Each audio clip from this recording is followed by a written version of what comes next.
सबसे पहले आज जो हमें डिस्कस करना है वो आपका डीसी जनरेटर है। अच्छा, सेम ऑलमोस्ट सेम इसकी कंस्ट्रक्शन है जो आपकी एसी जनरेटर की थी, कोई खास मेजर डिफरेंस नहीं है। इसमें भी कॉयल है, इसमें भी मैग्नेट है। बस एक मेजर चेंज जो आता है इसके अंदर वो ये आता है कि इसमें स्लिप रिंग की जगह स्प्लिट रिंग हो आ जाते हैं। स्लिप रिंग जिनके ऊपर स्लिप हो रहा होता है आपका कॉयल, स्प्लिट रिंग जो होता है वो स्प्लिट करता है कॉयल को। तो दोनों में ये मेजर डिफरेंस होता है, ठीक है। बाकी तकरीबन ऑलमोस्ट सारी चीज़ें सेम है।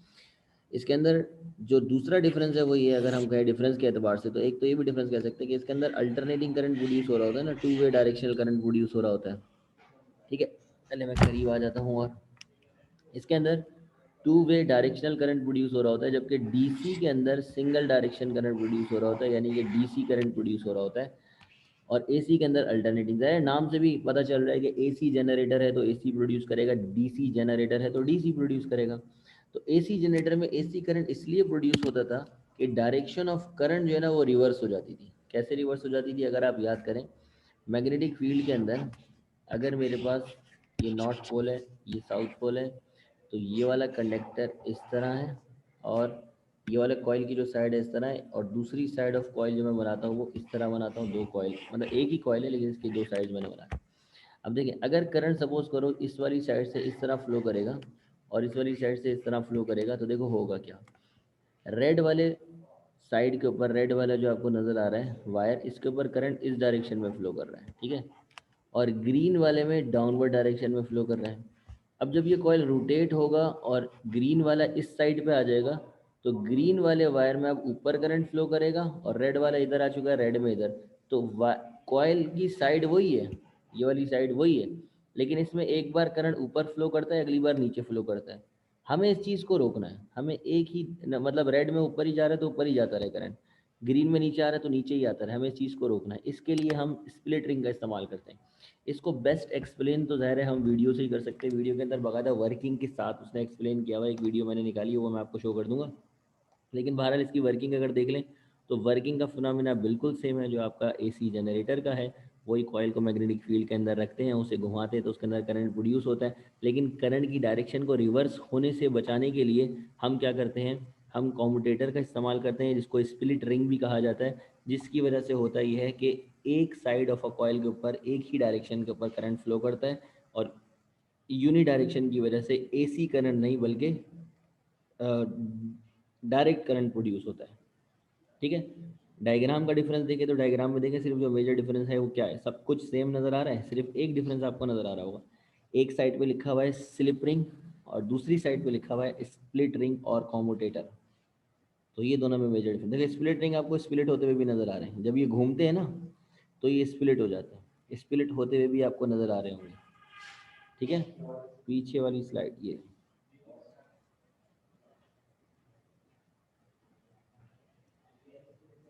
ठीक है जी। अब इसी से रिलेटेड जो वीडियो है वो देख लें, तो फिर हम एमसीक्यू चैप्टर नंबर 15 की जो चीज़ें रह गई थी उसकी तरफ चलेंगे, ठीक है। अच्छा, सारी चीज़ें जनरली जो मैंने आपको बताई है वही वीडियो के अंदर, बस ये है कि जो उसकी रोटेशनल इफेक्ट है ना, किस तरह वो रोटेट करेगा और इस तरह करंट फ्लो करेगा, वो चीज़ समझाने के लिए वीडियो दिखाना ज़रूरी है, अदरवाइज़ तो नेसेसरी नहीं है, ठीक है। वो चीज़ आप एक नज़र समझ लेंगे तो आपके लिए आसानी हो जाएगी। चैप्टर नंबर 15 के अंदर आपकी कुछ चीज़ें रह गई थी जो कि थी इंस्ट्रूमेंट से रिलेटेड। इसमें से कोई भी सवाल जो है ना वो आपका पेपर में नहीं आता है, सिर्फ और सिर्फ एमसीक्यूज़ आते हैं। एमसीक्यूज़ रिकॉर्डिंग ऑन है, ठीक है। एमसीक्यूज़ जो हैं, शुक्रिया आयशा। एमसीक्यूज़ हैं, अगर आप चाहते हैं कि आप जो है उस चैप्टर के एमसीक्यूज़ क्लियर रखें, आप लोगों को कॉन्सेप्ट हो एमसीक्यूज़ का, तो इसके लिए थोड़ी थोड़ी सी इंस्ट्रूमेंट के बारे में इंफॉर्मेशन होनी चाहिए। कि जैसे भाई आजकल के जो इंस्ट्रूमेंट है, आजकल हर बच्चे को पता है कि गिटार क्या काम करता है और जो है वो आपका ड्रम क्या काम करता है, ये चीज़ें तो पता है। तो इलेक्ट्रिकल इंस्ट्रूमेंट भी कोई ना कोई होते हैं जिनकी कुछ ना कुछ यूज़ होता है, ठीक है ना। वो यूज़ क्या है हमने एक्चुअल में आज ये डिस्कस करना है, ठीक है। सबसे पहला जो इंस्ट्रूमेंट है आपके पास वो है आपका AVO meter. AVO often refer to as, इसको हम एक्चुअल में जो कहते हैं AVO मीटर को हम कहते हैं मल्टीमीटर। मल्टीमीटर इसलिए कहा जाता है कि इसके पास ये एबिलिटी होती है कि ये वोल्टेज, करंट और रेजिस्टेंस तीनों चीज़ें कैलकुलेट करता है। और वोल्टेज और करंट तो ये दोनों मेजर करता है, मतलब कि एसी का भी वोल्टेज मेजर करेगा और डीसी का भी वोल्टेज मेजर करेगा, एसी का भी करंट मेजर करेगा और डीसी का भी करंट मेजर करेगा। रेजिस्टेंस तो खैर रेजिस्टेंस में एसी डीसी नहीं होता, रेजिस्टेंस तो ब्लॉकिंग होती है, तो इसीलिए ये नेसेसरी नहीं है, नोट्स में नहीं है ये। ऐसी टॉपिक अपने पास लिख लो, कहीं कॉपी ले लो या स्क्रीनशॉट लेना चाहे स्क्रीनशॉट ले लो। आपने सिर्फ ये इन्फॉर्मेशन से रिलेटेड लिखनी है, क्योंकि मैंने कहा ना ये आते ही नहीं है पेपर में, सिर्फ एमसीक्यूज़ में आते हैं, और वो भी क्या एमसीक्यूज़ होता है कि ये क्या काम करता है वो क्या काम करता है, बस इतनी सी बातें इनसे पूछी जाती हैं। तो उसके लिए मैं आप लोगों को थोड़ा सा गाइड कर रहा हूँ।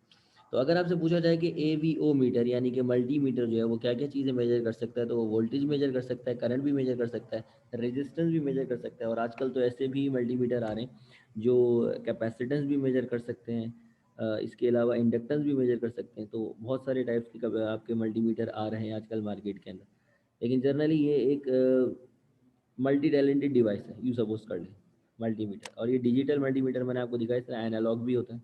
मल्टीमीटर के अंदर टाइप्स है मुख्तलिफ, अब तो साइंस ने तरक्की कर ली काफ़ी, तो ये डिजिटल चीज़ें आ गई, पहले एनालॉग हुआ करता था। ठीक है, तो इसके लिए बस आपने ये इन्फॉर्मेशन याद रखनी, इतनी सी लाइन बस आपने याद रखनी है। इसके अंदर रेजिस्टेंस भी ऐड कर देगा, इलेक्ट्रिकल रेजिस्टेंस, इतनी सी चीज़ आपने याद करनी है। ठीक है जी, आगे चलें। आसान सी बात है, आप अपने पास कहीं लिख भी सकते हैं। आगे है आपके पास एक डिवाइस जिसका नाम है रेजिस्टेंस बॉक्स। रेजिस्टेंस बॉक्स, ये रेजिस्टेंस बॉक्स क्या करता है? अगर मैं कोई एक्सपेरिमेंट कर रहा हूँ जिसके अंदर मुझे मुख्तलिफ वैल्यू की रेजिस्टेंस चाहिए, कभी भी ज़रूरत पड़ सकती है किसी भी रेजिस्टेंस की, जैसे फॉर एग्जांपल मैं कहता हूँ कि मुझे जो है रेजिस्टेंस चाहिए 1418 की, अचानक से एक्सपेरिमेंट चेंज हुआ, मुझे रेजिस्टेंस चाहिए 2489 की, अचानक से एक्सपेरिमेंट चेंज हुआ, मुझे 1527 की रेजिस्टेंस चाहिए। तो भाई इन वैल्यू की रेजिस्टेंस जो है ना मार्केट के अंदर बार बार जाके मैं ख़रीद के लाऊंगा, एक्सपेरिमेंट के अंदर डिस्टर्ब होऊंगा, और हर बार मुझे नहीं पता कि रेजिस्टेंस कितनी चाहिए, कोई ना कोई ज़ाहिर है वैल्यूज चेंज वेरी करती रहती है। तो उसके लिए फिर हम यूज़ करते हैं रेजिस्टेंस बॉक्स। रेजिस्टेंस बॉक्स की खास बात यह है कि अपनी मर्जी की रेजिस्टेंस आप रेजिस्टेंस बॉक्स की मदद से सेट कर सकते हैं, जब चाहें। जब चाहें मतलब बैठे बैठे मैं अभी आपको सेट करना सिखा दूंगा कि किस तरह रेजिस्टेंस बॉक्स में अपनी मर्जी की रेजिस्टेंस सेट की जा सकती है। जैसे इस वक्त मैंने आपके सामने लिखा मुझे 1418 ओम की रेजिस्टेंस चाहिए, रिक्वायर्ड है ये। ठीक है, तो देखिए रेजिस्टेंस बॉक्स में ये जो सर्कुलेट होता हुआ नज़र आ रहा है ये आपको, ठीक है, इसको अगर मैं यहाँ से 0 से 1 पे ले जाऊँगा तो ये 1 मल्टीप्लाई बाय जो वैल्यू नीचे लिखी हुई है वो हो जाएगा, 1 इंटू 1 कितना होता है 1, तो 1 ओम हो जाएगा।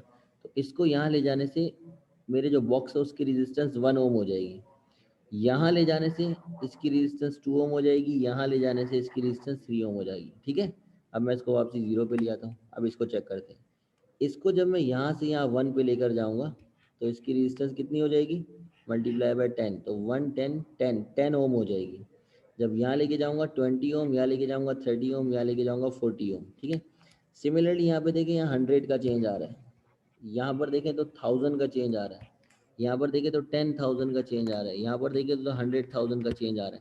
तो इसकी मदद से ना मैं अपनी वैल्यू की कोई भी रेजिस्टेंस जो है ना वो लेकर आ सकता हूँ, मेरे लिए कोई मसला नहीं होगा। जैसे मैं आपसे बोलता हूँ मुझे 4986 की रेजिस्टेंस चाहिए, मुझे इतने ओम्स की रेजिस्टेंस चाहिए, तो देखिए मैं कैसे करूँगा। ये 1 है, ये 2 है, ये 3 है, ये 4 है, ये 5 है, ये 6 है। ठीक है, तो अगर सबसे पहले स्टेप में मैं ये जो 4000 है ना ये लिखा हुआ है, इसको मैं इसके बाकी को 0 मान लूँगा, तो मैं लिखूँगा 4 0 0 0, फिर 9 लिखूँगा बाकी को 0 मान लूँगा 0 0, फिर 8 लिखूँगा बाकी को 0 मान लूँगा, और फिर 6 लिखूँगा।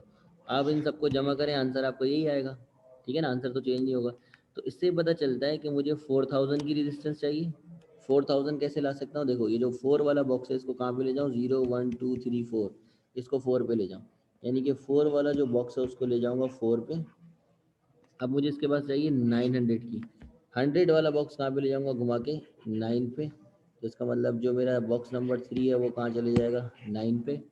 इसी तरह 80 के लिए मुझे इसको घुमाना होगा और 8 पे चले जाएगा, मेरा जो सेकंड वाला बॉक्स है वो कहाँ चले जाएगा 8 पे।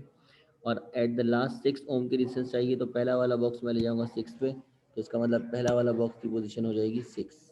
तो ऐसा करने से मेरे पास 4986 ओम की रेजिस्टेंस अवेलेबल होगी इस पॉइंट के ऊपर। ठीक है, ये बात समझ में आई? तो इसकी मदद से हम किसी भी वैल्यू की रेजिस्टेंस जो है वो लेकर आ सकते हैं, हम जो रेजिस्टेंस चाहते हैं। तो अब अगर आपको समझ में आया तो इसको मैं नाम देता हूँ 1 2 3 4 5 6। अब आप मुझे बताएं अगर आपने 9085 ओम की रेजिस्टेंस लेकर आनी है तो कैसे लेकर आएंगे, क्या करना होगा, तो बता सकते हैं? चलें जी, गुड है, इसका मतलब आपको समझ में आ गई ये चीज़ कि रेजिस्टेंस बॉक्स क्या काम करती है, ठीक है। अब आगे चलें तो आगे आपके पास एक नॉन इंडक्टिव कॉइल का यूज़ बताया है कि रेजिस्टेंस बॉक्स में हम नॉन इंडक्टिव कॉइल यूज़ क्यों करते हैं। कॉइल एक्चुअल में रेजिस्टेंस के लिए यूज़ करते हैं, लेकिन उसे नॉन इंडक्टिव इसलिए बनाते हैं ताकि सेल्फ इंडक्टेंस का फिनोमेना रिड्यूस हो सके। ये बात आपने याद रखनी है। नॉन इंडक्टिव कॉइल क्यों यूज़ करते हैं, ताकि सेल्फ इंडक्टेंस का फिनोमेना ना प्रोड्यूस हो, कम से कम मैग्नेटिक अफेक्ट जनरेट हो, मैग्नेटिक अफेक्ट को कम से कम रखने के लिए, ठीक है। इलेक्ट्रिकल बात करें, तीसरी डिवाइस आपके पास आती है मीटर ब्रिज। अब देखिए, मीटर ब्रिज वही है जो आपका व्हीट स्टोन ब्रिज था। व्हीट स्टोन ब्रिज में 4 रेजिस्टेंस होती थी, 1 2 3 4, और इसमें से एक जो होती थी वो अननोन रेजिस्टेंस होती थी, बाकी 4 नोन होती थी। मीटर ब्रिज में एक रेजिस्टेंस अननोन होती है जो आपको फाइंड करनी है। जैसे मैंने यहाँ पे एक तार लगा दी, मुझे उसकी रेजिस्टेंस चाहिए, एक रेजिस्टेंस नोन, 2 रेजिस्टेंस हो गई। बाकी होता है आपका एक वायर, और उस वायर से हम कनेक्ट करते हैं गैल्वानोमीटर को और उसे आगे पीछे मूव करते हैं, इधर लेके जाते हैं या इधर लेके जाते हैं। इससे होता ये है कि ये 2 रेजिस्टेंस का काम करता है, क्योंकि वायर की भी तो रेजिस्टेंस होती है ना, तो वायर रेजिस्टेंस का काम करता है एक तरह से। तो ये 2 रेजिस्टेंस और हो गई, 1 2 3 4 रेजिस्टेंस हो गई, वायर की ये वाली साइड और ये वाली साइड रेजिस्टेंस का काम कर रही है। अब जब मैं इसको मूव करते करते करते करते यहाँ ले आया, सपोज करो 30 पे, तो मैंने देखा गैल्वानोमीटर पे 0 रीडिंग आ गई। इसका मतलब ये मेरा नल पॉइंट है, मुझे नल पॉइंट मिल चुका है जहाँ पर गैल्वानोमीटर जो है वो कोई डिफ्लेक्शन शो नहीं कर रहा है। तो इसके लिए मैं ये वाली रेजिस्टेंस को इस वाली रेजिस्टेंस से डिवाइड करूँगा, एक्स डिवाइडेड बाई आर।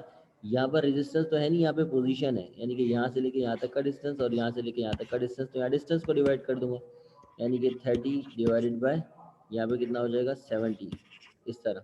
तो इस तरह करके हम क्या कर सकते हैं, अननोन रेजिस्टेंस कैलकुलेट कर सकते हैं। आपसे ये सब करवाएगा कोई नहीं, आपका प्रैक्टिकल है पेपर के अंदर, आपका मतलब जो प्रैक्टिकल्स है ना, उन प्रैक्टिकल्स के अंदर एक प्रैक्टिकल ये मौजूद है, तो आपसे किसी ने करवाना नहीं है ये अभी फ़िलहाल। जब प्रैक्टिकल्स होंगे तो उसमें आप देख लेंगे। अभी सिर्फ आपने याद रखना है कि ये जो मीटर ब्रिज है ये अननोन रेजिस्टेंस को कैलकुलेट करने के काम आता है, और इसका working principle same as Wheatstone bridge है। ये 2 बातें इसके बारे में याद रखनी है, ठीक है।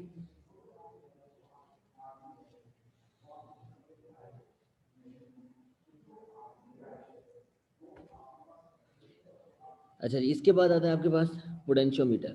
ये पोटेंशियोमीटर आप सब ने, मैं तो गारंटी के साथ कह सकता हूँ आप सब ने इसे इस्तेमाल किया हुआ है, लेकिन कभी नोटिस नहीं किया तो वो अलग बात है। कहीं देखा ये पोटेंशियोमीटर आपको लगा हुआ नजर आया है?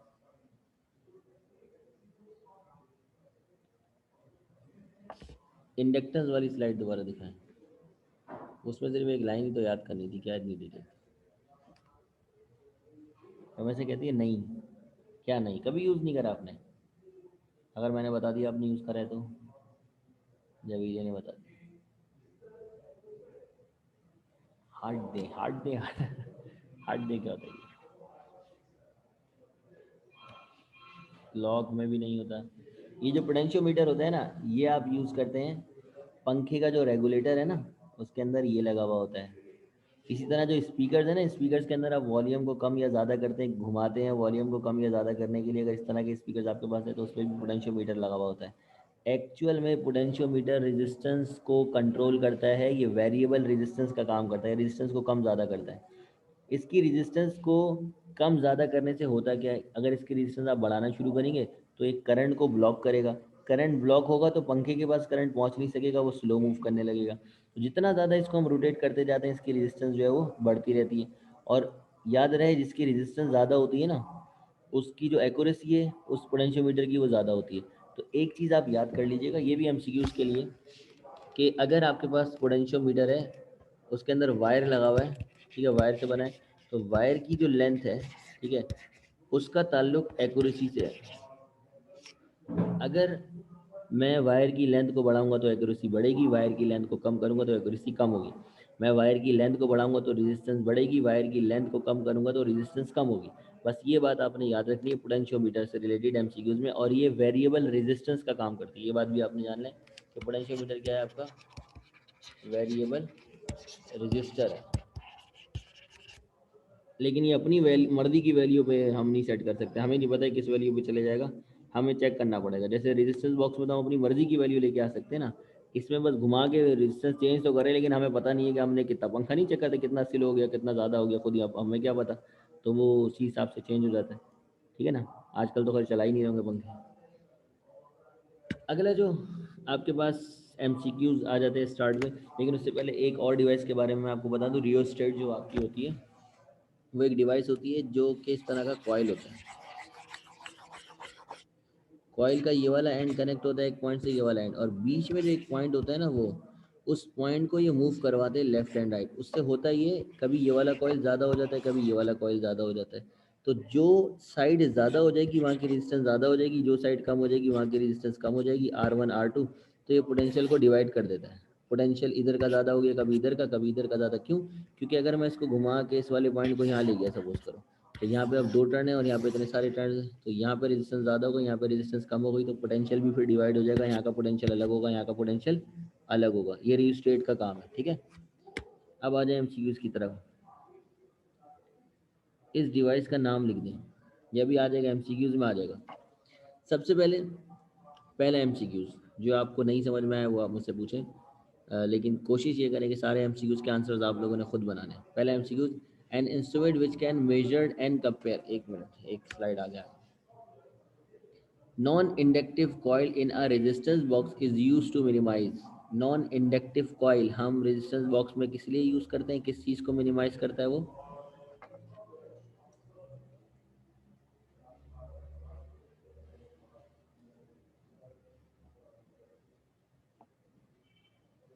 अभी तो पढ़ा है, बिल्कुल सेल्फ इंडक्टेंस को। तो पहले का आंसर हो गया आपका self inductance. Concave magnetic pole with the fixed of iron cylinder in a moving coil galvanometer makes magnetic field. हाँ जी, ये जो कॉनकेव करते हैं, गोल करते हैं, मतलब मैग्नेटिक फील्ड जो है कॉनकेव शेप की लेकर आते हैं पोल, उससे मैग्नेटिक फील्ड स्ट्रेट तो नहीं रहती, ना वीक होती है ना जीरो होती है, बल्कि और स्ट्रांग होती है। लेकिन उससे मैग्नेटिक फील्ड किस तरह की हो जाती है? जब आप सर्कुलर चीज़ लेकर आएंगे तो मैग्नेटिक फील्ड भी सर्कुलर शेप इख्तियार करेंगे, नहीं कि रेडियल बन जाएगी, ठीक है। तो मैग्नेटिक फील्ड जो है वो रेडियल हो जाती है। In an electric circuit rheostat is large use. ये आ गया आपका रियोस्टेट, आप बोल रही थी ना, फिर स्पेलिंग लिख दूँ। ये रहा, rheostat is largely use for. अब किस लिए यूज होगा भाई? रियोस्टेट कॉयल है, कॉयल के बीच में से हम वोल्टेज को डिवाइड करवा रहे हैं, तो किस लिए यूज होगा? पोटेंशियल डिवाइडर, ठीक है जी। अच्छा, ये पिछली क्लास का सवाल है। When a condition is satisfied, मतलब R1 R2 R3 R4 balance हो जाते हैं व्हीट स्टोन ब्रिज में, तो बताएं गैल्वानोमीटर में से कितना करंट गुजर रहा होता है? जीरो, मैक्सिमम, हाफ, या फिर डबल्ड हो जाता है करंट? जी हाँ, जीरो करंट। तभी तो नल पॉइंट अचीव होता है, तभी तो ये फार्मूला वैलिड होता है। तो गैल्वानोमीटर का करंट ही तो जीरो करना होता है, ठीक है। A device consisting of ammeter, volt meter and ohm meter. एक ऐसी डिवाइस जो एमीटर भी है, वोल्ट मीटर भी है, ओम मीटर भी है, कौन सी डिवाइस होगी वो?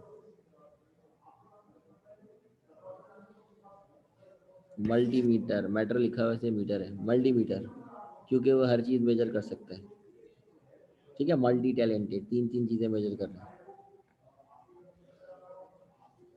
अच्छा जी, an instrument which can measured and compare potential, measured and compare potential without drawing any current from circuit। जो पोटेंशियल को मेजर भी करें, कंपेयर भी करें, ठीक है, और सर्किट में से करंट फ्लो ना हो एट दैट टाइम। तो इसका आंसर या तो वोल्ट मीटर या फिर एवीओ मीटर, दोनों ही मेजर करते हैं। पोटेंशियल डिफरेंस तो दोनों ही मेजर करते हैं, ठीक है। एमीटर तो करंट मेजर करता है, पोटेंशियोमीटर जो है वो रेजिस्टेंस के लिए यूज होता है। तो जो बेसिक आंसर इसका बनता है वो बी और डी है, मतलब वोल्ट मीटर और एवीओ मीटर। लेकिन और सूटेबल की तरफ जाए तो वोल्ट मीटर है, जो कम करंट को ड्रॉ नहीं करता, सिर्फ और सिर्फ किसको मेजर करता है? पोटेंशियल को मेजर करता है। इसलिए मोर एक्यूरेट आंसर इसका वोल्ट मीटर हो सकता है। This is high resistance instrument. Volt meter, ammeter, galvanometer और मोटर, इसमें से सबसे ज़्यादा रेजिस्टेंस किसकी होती है? देखो, मोटर की तो रेजिस्टेंस होती कोई नहीं, वो एक कॉइल ही है। गैल्वानोमीटर भी कॉइल है, उसकी भी रेजिस्टेंस नहीं होती। बच्चे वोल्ट मीटर और एमीटर। अब किसकी रेजिस्टेंस ज़्यादा होती है आप न्यूमेरिकल्स में जाके देख सकते हैं, आपने न्यूमेरिकल सॉल्व करे हुए। आप न्यूमेरिकल्स में रेजिस्टेंस निकालते थे वोल्ट मीटर और एमीटर बनाने के लिए, RX और RS, याद है? तो कौन सी ज़्यादा आती थी? जो ज़्यादा आती थी उसकी रेजिस्टेंस ज़्यादा होती है भाई, सीधी और आसान सी बात। अब वो आप देख के मुझे जल्दी से बताएं किसकी रेजिस्टेंस ज़्यादा आती थी, वोल्ट मीटर की रेजिस्टेंस ज़्यादा आती थी या एमीटर की?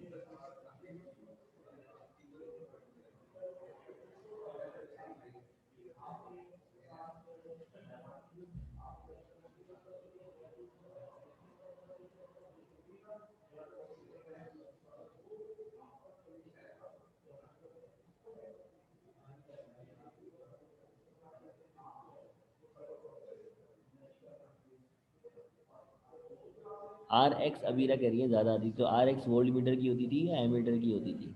सवाल ये है, वोल्ट मीटर या एमीटर, इनमें से किसकी रेजिस्टेंस ज़्यादा होती?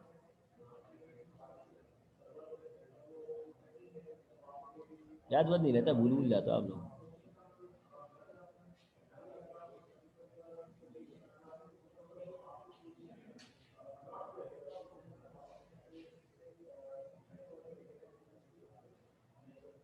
हाँ जी, सुमैया, तूबा और कश्यप, बिल्कुल सही जवाब। जो वोल्ट मीटर है आप खुद चेक करें, उसकी रेजिस्टेंस हमेशा ज़्यादा आती थी।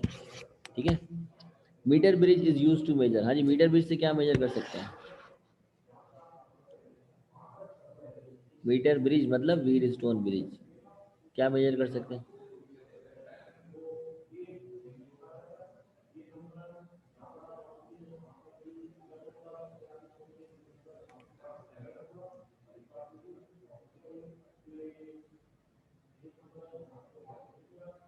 रेजिस्टेंस मेजर कर सकते हैं।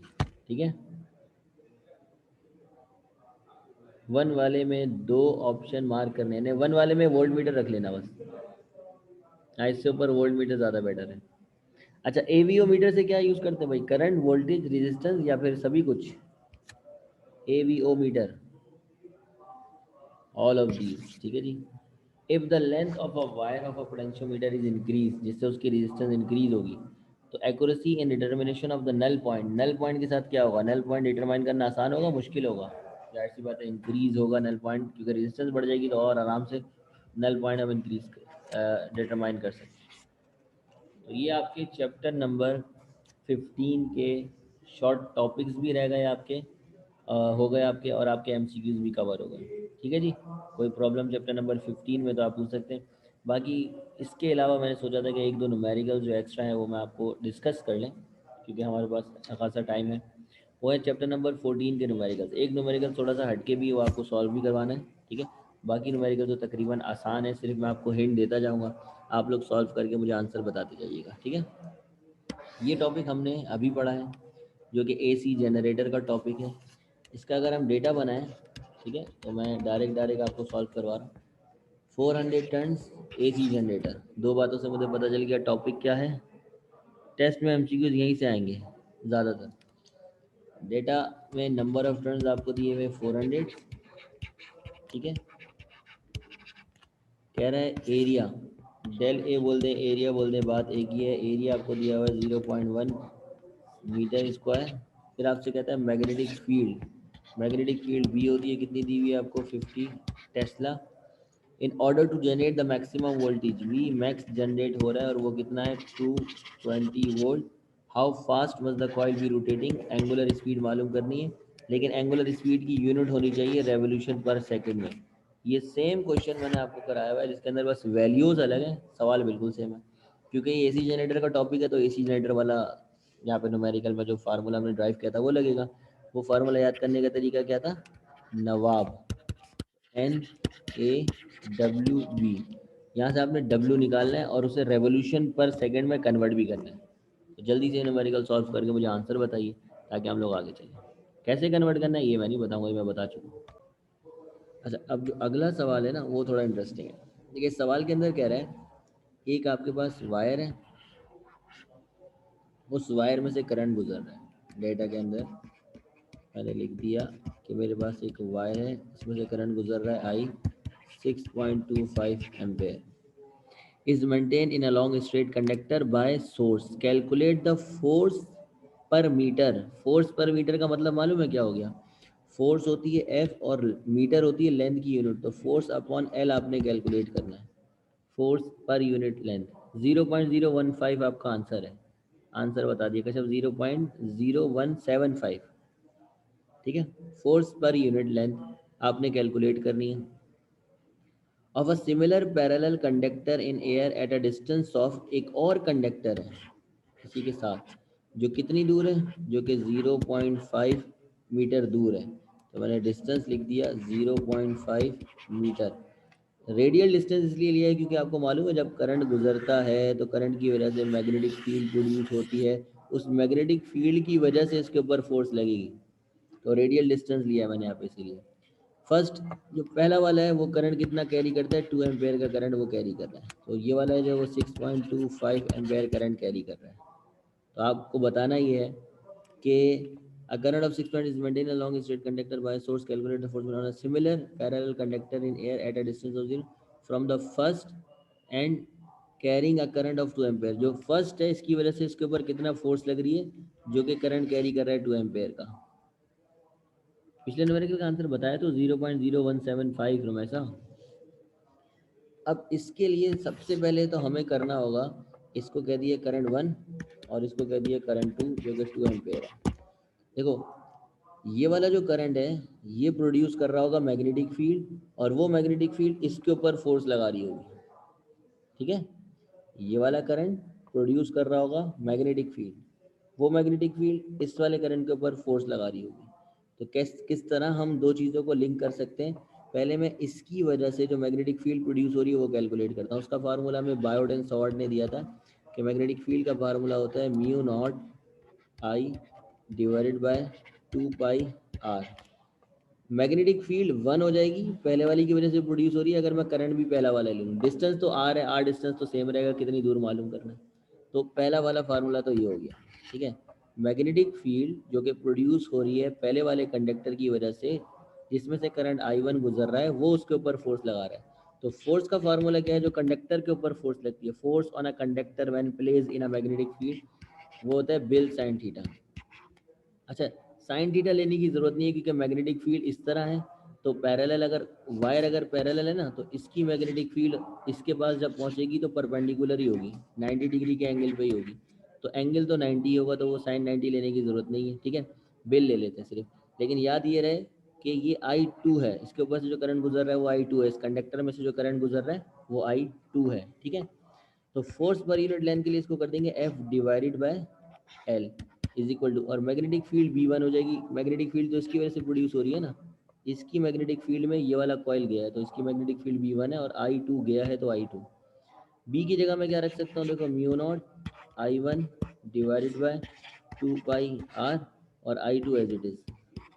तो फोर्स पर यूनिट लेंथ का नया फार्मूला हमने ड्राइव कर लिया, mu naught I1 I2 divided by 2 pi R। This is the formula to calculate force per unit length on a two conductor when current passing through both of the conductors।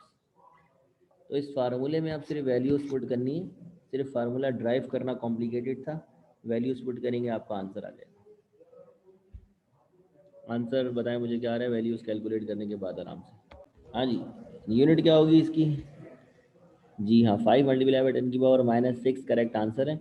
और इसकी unit है Newton पर metre, क्योंकि देखिए force की unit Newton है और force per unit length निकालें तो फोर्स पर यूनिट लेंथ का मतलब लेंथ की यूनिट मीटर है, तो न्यूटन पर मीटर इसकी यूनिट होगी। अगला सवाल, ये भी आपका टॉपिक जो है वो कौन सा है, ये आपका सोलेनॉइड का टॉपिक है, सेल्फ इंडक्टेंस का, ठीक है। ये न्यूमेरिकल बुक का न्यूमेरिकल है, बुक के अंदर मौजूद है, तो मुझे कराने की ज़रूरत नहीं है, बुक के अंदर हमने न्यूमेरिकल करा था, तो वहाँ से देख लीजिएगा, बस नोट डाउन कर लें। न्यूमेरिकल आपका 2016 का न्यूमेरिकल है, ठीक है।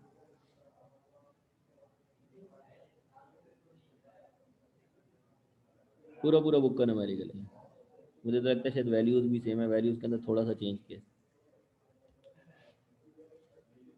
ये वाला सवाल जो है वो आपका हमने अभी पिछली क्लास के अंदर करा है। 2.5 नहीं, 5 मल्टीप्लाई बाई 10⁻⁻6 आ रहा है, सबका सही आ चुका है सर। बस बस क्या, दो न्यूमेरिकल और बाकी है बस। एक तो ये कर लें, a proton of a charge 1.6 10⁻⁻19 coulomb of a mass this is accelerated by a potential difference of 6 10 ये हमने कल ही न्यूमेरिकल सॉल्व करा है, कल या परसों की क्लास के अंदर ये न्यूमेरिकल सॉल्व करा है। ये भी 2016 में आया हुआ, ये भी देख लें, कोई मसले मसाइल है तो पूछ लें। नहीं करा मरियम मरियम बोलिए नहीं। मरियम आंसर 5 मल्टीप्लाई बाई 10⁻⁻6 ही आ रहा है, मैंने खुद कैलकुलेट किया है। आप कहीं गलती कर ली होगी।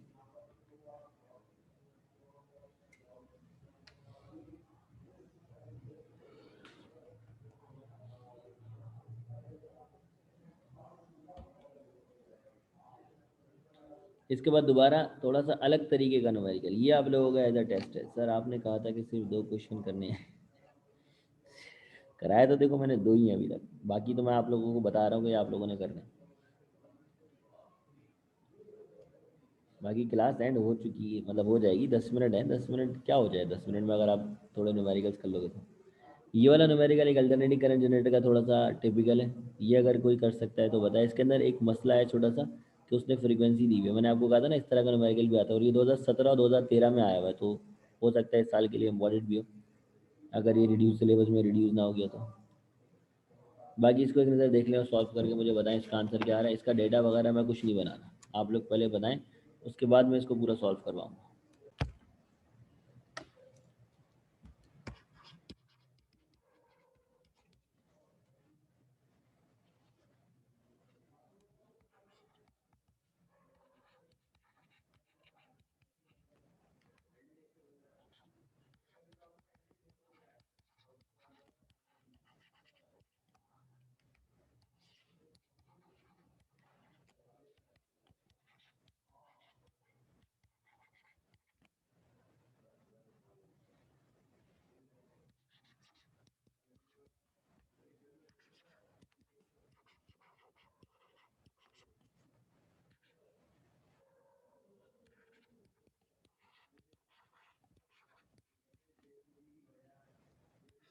अभी चेक कर लेते हैं। मरियम मरियम आपका आंसर आ गया है, शाबाश, पहली स्टूडेंट जिन्होंने सॉल्व कर लिया। फार्मूला लगा V x is equal to,